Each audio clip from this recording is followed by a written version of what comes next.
Hi, I'm Will Packer, and I support ending violence against women, the HBCU Project.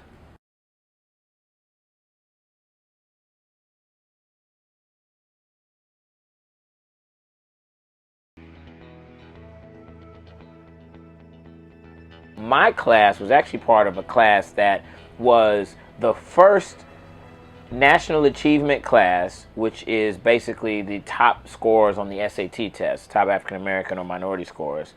We had the most national achievement scholars in the country for the first time. It had always been Harvard, but for the first time, the most national achievement scholars in the country attended FAMU with my class. So the president at the time was very, very aggressive in recruiting young, talented African-American minds like myself. I had a great experience. I loved it.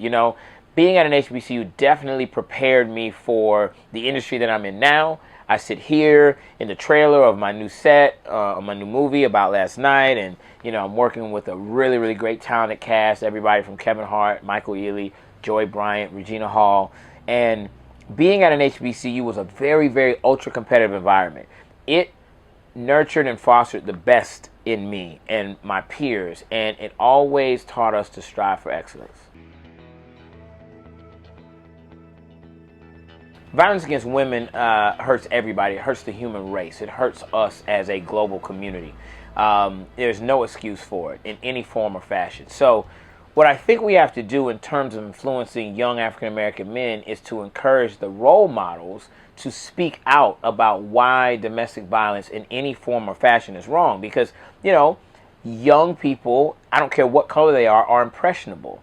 And they have people that they look at for guidance, and they look at to pattern their own behavior after. So I think what's important is that, for myself, I have two young daughters who I love very much, and I want them to see me treat women the way that I want men to treat them. And I also, on the flip side, want young boys to see the way that I treat the women in my life so that they can have a positive example. What happens is it becomes a negative cycle, and there are some people that don't have a positive example of how to interact and relate with women. No excuse for that. However, it would be great if we could have a foundation and a positive cycle, a cycle of positivity, so that now these young boys are trying to be young men and young gentlemen and treat the women with the respect like the queens that they are, because they've seen other people doing it. I patterned my own relationship after my parents' relationship. And so I grew up in a household where there was a healthy, interpersonal human relationship between a man and a woman. I saw that. I didn't know any other way to treat a woman other than the way that I saw my father treat my mother. So that's why it's so important that I now, as a grown man, I treat my lady with the type of respect that I want other men to treat my daughters, and that I want the next generation to strive for. I was fortunate to have a good example of a healthy relationship, in my home. So for me, I have always been in a relatively healthy relationship environment, and I've always tried to push to be the leader of a healthy relationship because that was my example. So I have no excuse. Young men have no excuse either. Whether you grew up in a solid, two-parent household where your father treated your mother with respect, or it was a single-parent household and you saw negative examples, you know the difference. So young men, you have to take the onus on yourself. There's no excuse at all to treat our sisters with anything but the utmost respect.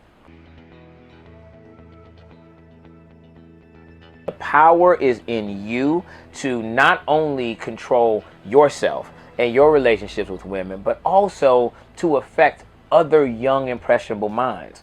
Young men in college today, you all are on the brink of true manhood.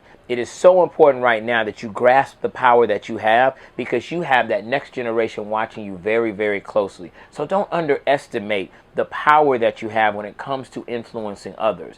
Use that power for good. Use it and take full advantage of it.